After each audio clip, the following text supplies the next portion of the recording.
seja bem-vindo à Visão Trabalhista Entrevista. Hoje o nosso assunto é a desindustrialização. Você sabe o que é isso? Certamente, se você pensar um pouco, 10 anos para trás, o que era a indústria metalúrgica, a indústria de modo geral em Osasco, na região? Quantos familiares seus trabalhavam nessa indústria? Certamente mudou esse número de familiares e você vai se lembrar que muitas fábricas que antes faziam parte do nosso cotidiano já não fazem mais. Por quê? Esse fenômeno, em certa medida, é chamado de desindustrialização. Mas, para explicar um pouco mais para a gente sobre o que é essa história, a gente conta hoje com a presença do Thomas Jensen, que é técnico do DIEESE, e, mais uma vez, cedeu um pouco do seu tempo para estar aqui com a gente. Obrigada, Thomas. E eu já começo com essa pergunta básica. O que é essa história de desindustrialização, essa palavra enorme? Então, bom, agradeço o convite. O processo de industrialização, né, ele é marcante nas principais economias capitalistas do mundo. Né? Então, desde que a indústria surgiu, né, no final do século XVIII, na Inglaterra, né, tem sido o motor de desenvolvimento do capitalismo no mundo inteiro. Né? E o que foi diferenciando o processo de desenvolvimento dos países foi justamente o momento em que cada país entrou no seu processo de industrialização. Então, as principais economias que hoje são desenvolvidas, né, Estados Unidos, as principais economias europeias, tiveram sua industrialização ao longo do século XIX. Né? No caso brasileiro, o nosso processo de industrialização é do século XX. Né? Ele tem impulso mesmo a partir de 1930, né? E se consolida até o final dos anos 70, né, do século passado.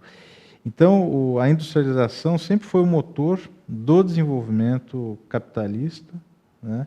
E é um processo fundamental porque gera postos de trabalho com melhor remuneração, né? E a indústria torna dinâmica, né, toda a economia, tem impactos positivos no comércio, no setor de serviços, né, o setor de serviços se desenvolve muito em função da atividade industrial, né, e garante, então, uma elevação da produção como um todo, do PIB e do rendimento dos trabalhadores. Né. Então, esse processo de industrialização, que no caso brasileiro vem, então, com mais de 100 anos de defasagem em relação a Estados Unidos e Europa, mas ele avançou muito rápido no século XX, né, e nós chegamos, então, aos anos 80, né, com um parque industrial bastante importante aqui instalado, né, e diversificado. Né, e a indústria, então, em 1985, ela respondia por mais ou menos 25% do nosso PIB. E hoje está em torno de 11%. Na verdade, os dados mais atuais que a gente tem de produção física da indústria, né, do IBGE, mostram que a participação da indústria no PIB já caiu abaixo de 10%. Nossa, né? Então eu já estou defasada. Indo mais para próximo de 9%. Né? O nosso pico, então, foi ao redor de 25% do PIB em meados dos anos 80. Então, nesse espaço, né, de 30 anos, a gente cai de 25% para abaixo de 10% do PIB, isso em termos de participação no conjunto de riquezas produzidas pelo Brasil. Né? O emprego também na indústria caiu fortemente. Né? Nós tivemos uma primeira onda de reestruturação produtiva na segunda metade dos anos 90, então, os principais setores industriais, metalúrgicos, químicos, né, tiveram uma redução forte da força de trabalho nesses segmentos, né, e basicamente por conta de introdução de novos maquinários, né, de robotização de processos produtivos.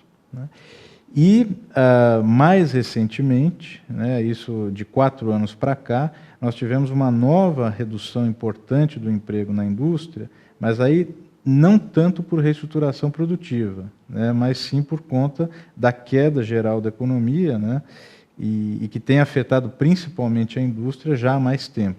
Então, a desindustrialização brasileira, né, é um processo que vem dos anos 90 para cá, né?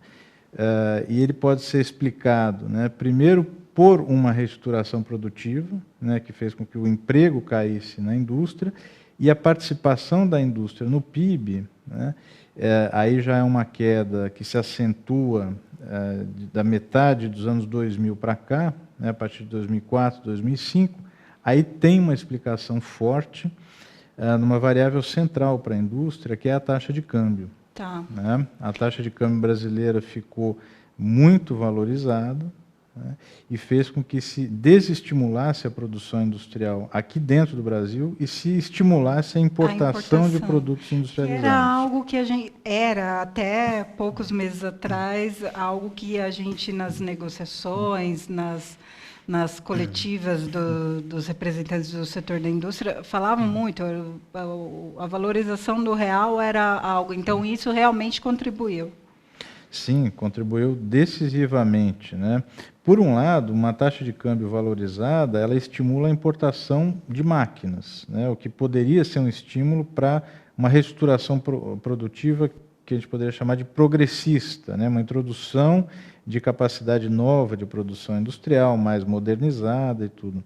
Mas o que acabou acontecendo, né, é que muitas indústrias se transformaram ou em montadoras, né, no sentido de que importavam matérias-primas ou insumos e simplesmente montavam aqui para vender, né, o que já é uma redução da atividade industrial, ou principalmente as indústrias se transformaram, na verdade, em importadores e distribuidores, né? Então, onde antes você tinha uma indústria metalúrgica produzindo autopeças, você passa a ter uma importadora, né, que compra a peça produzida principalmente no Sudeste Asiático, né, na China, e aqui simplesmente faz a distribuição. Mas isso também tem a ver com a própria readaptação do capitalismo numa nova fase que a gente ouve falar tanto na tal da globalização, outros falam em mundialização, e isso reflete no chão de fábrica, quem está trabalhando lá e mudou o jeito de produzir ou deixou de produzir.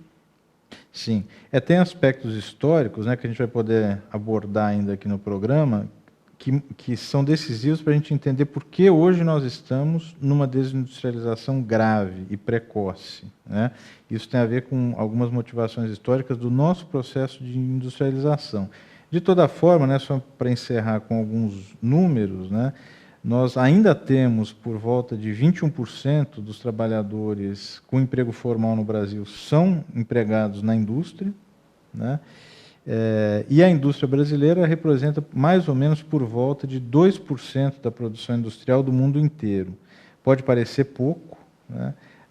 Se a gente olhar a China, é 17%, né? Estados Unidos ainda hoje 20%, mas dentro da América Latina, né, o Brasil tem um peso bastante relevante, um peso industrial ainda muito importante. Então, quer dizer, a gente tem fatores históricos, tem fatores de rearranjo de produção e tem fator de política pública no agora. A gente vai continuar nesse assunto para você entender, até compreender um pouco dos motivos dessa mudança que a gente teve na região em termos de emprego também, com a nossa conversa com o Thomas. Já já a gente volta, fica com a gente no próximo bloco.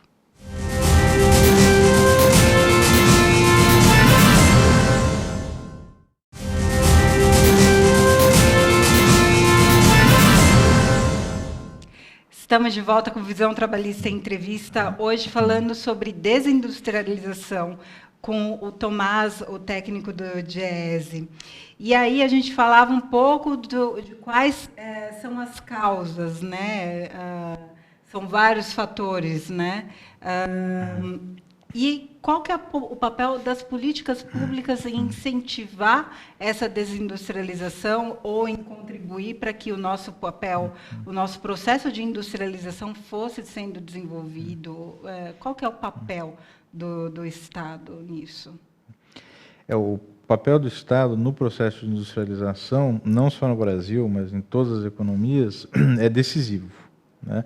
Não houve processo de industrialização em nenhum país do mundo que não tenha tido uma presença muito ativa do Estado né, seja como principal financiador, né, no nosso caso aqui no Brasil, o exemplo, né, e o principal agente do Estado para financiar a indústria é o BNDES, né, ou em outros países o Estado atua de forma muito mais diretiva, né? Por exemplo, foi o caso da Coreia do Sul, né? A Coreia do Sul tem uma industrialização que se realiza praticamente a partir do final dos anos de 1960. Então, ela é uma industrialização ainda mais retardatária, né, do que a do Brasil, né?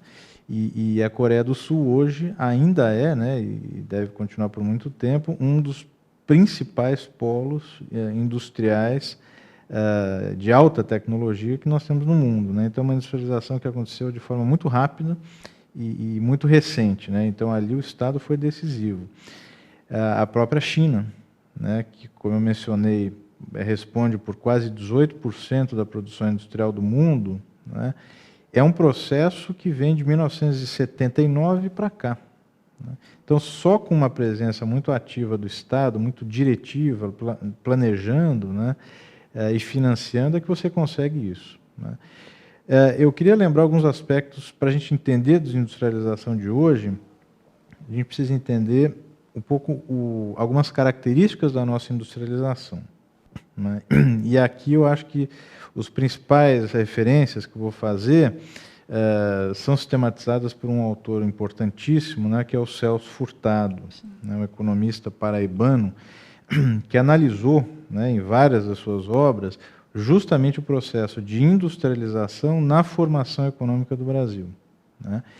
E o ponto central para destacar aqui, né, já que a gente não tem muito tempo, né, é que o processo de industrialização no Brasil ele foi conduzido, né, por uma elite que dirigia o país, né, que estava muito mais interessada em copiar padrões de consumo, né, das suas elites de referência, né, que no primeiro momento era da França, da Europa, e no segundo momento as elites, as classes médias dos Estados Unidos, né, copiar esses padrões de consumo, do que propriamente instituir no Brasil um processo de industrialização que produzisse para a grande massa, né, da classe trabalhadora brasileira, né? Então, a industrialização no Brasil ela foi feita a um custo muito grande e para produzir para um mercado consumidor que foi restrito desde o início, né? Então, a industrialização no Brasil ela tem esse aspecto que não generalizou um mercado consumidor com renda, né, suficiente para comprar os bens industriais produzidos aqui no Brasil. Um outro elemento é que a industrialização brasileira, principalmente a partir de 1960, ela é dominada por capitais estrangeiros, né? E isso diminuiu em muito, né, os graus de governabilidade ou de planejamento do Estado brasileiro em relação ao processo de industrialização. E aumentou a pressão desses capitais sobre os nossos governos, né? Sim, e faz então com que todo o processo de industrialização ele passe a ser profundamente dependente, né, de uma dinâmica e de centros de decisão industriais que não estão no Brasil, né? Quando a gente chega, né, nos anos 80, nos anos 90 do século passado, e essas grandes corporações industriais passam a se reestruturar em termos globais, né, desinvestindo alguns setores, né, concentrando produção e centros de pesquisa nas suas matrizes, né, em detrimento das filiais aí pelo mundo, o Brasil, o Estado brasileiro, não tem nenhum controle sobre isso, né? E o tamanho das transnacionais industriais passam a superar, muitas vezes, o tamanho de economias inteiras, né? É por isso que o Estado brasileiro fica à mercê das decisões dessas corporações, né? Então, se na matriz de uma montadora de automóveis da Alemanha se decidiu reestruturar a produção no Brasil, né, em toda a América Latina, o que vai caber ao Estado brasileiro, aos sindicatos, é a redução de danos, né, porque as decisões elas vão ser tomadas nas matrizes, vão ser implementadas aqui. Então, o Brasil ficou à deriva, nesse processo, né? E a dominância do capital estrangeiro no processo de industrialização é um dos motivos que faz com que hoje políticas públicas de estímulo à industrialização tenham uma capacidade de eficácia muito reduzida, né? Porque você precisa convencer acionistas, né, os diretores, membros de conselho de administração de empresas que não estão propriamente preocupados com a industrialização no Brasil ou com aumentar o emprego industrial no Brasil. A própria empresa ela já não tem um dono, ela é um conglomerado, né? Sim, e justamente o advento, né, a industrialização do século XX já é toda feita, né, com predominância do capital financeiro, né, que nada mais é do que o capital dos bancos utilizados pelos industriais para comprar um concorrente, né, ou ampliar a produção. Então, o nosso grande drama hoje é que a nossa desindustrialização precoce ela precisa enfrentar centros de decisão industriais que não estão aqui muitas vezes, né, são de capitais estrangeiros, uma dominância absoluta do capital financeiro, né, que exige taxas de retorno de lucro crescentes e, portanto, redução de salários, redução de custos em geral. De direitos. Né? E aí, claro, os direitos dos trabalhadores, né, ficam ameaçados, né, porque o capital financeiro quer redução de custos, aumento de lucros num tempo cada vez maior. Né? E ao Estado brasileiro, ao movimento sindical, cabe, na verdade, entender como é possível, nesse contexto, estabelecer um processo de industrialização. Nós não podemos abrir mão da indústria de forma alguma, né? E procurar fazer isso com capitais nacionais, né? Procurar fazer isso com graus de soberania, né? Que, de fato, hoje nós não temos. Era até uma das perguntas que a gente ia te fazer, porque... Como reverter? Se é um processo histórico tão arraigado, tão presente, como que a gente consegue reverter um processo desse? É possível? Sem dúvida nenhuma, justamente porque é um processo histórico, né? O Brasil é um país com mais de 200 milhões de habitantes, né? E, portanto, tem um mercado interno enorme, né? E o Brasil tem questões fundamentais para a indústria, né? Além do mercado, você tem recursos naturais, principalmente água, em abundância, né? Recursos florestais, madeira, né? Produção de cimento, enfim, produção de aço, tudo aqui já instalado, né? Uma energia elétrica que é relativamente barata em relação à Europa e Estados Unidos, que usam energia elétrica com base nuclear, né? Que é muito mais caro. Então, o Brasil tem grande capacidade, grandes condições, né, de reverter esse processo de desindustrialização. Mas muito mais em cima do que a gente tem para oferecer. A gente vai dar continuidade em todo esse assunto, que é muito importante para a gente entender o nosso país, no próximo bloco. Fica com a gente.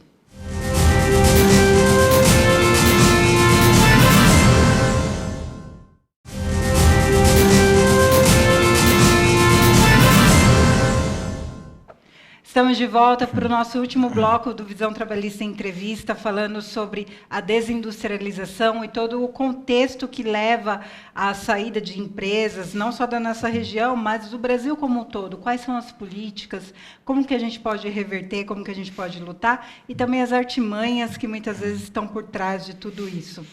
E aí, Tomás, uma das coisas que eu queria que você contasse para a gente, porque muitas vezes o que os empresários falam pela imprensa fora é que o país precisa se tornar competitivo.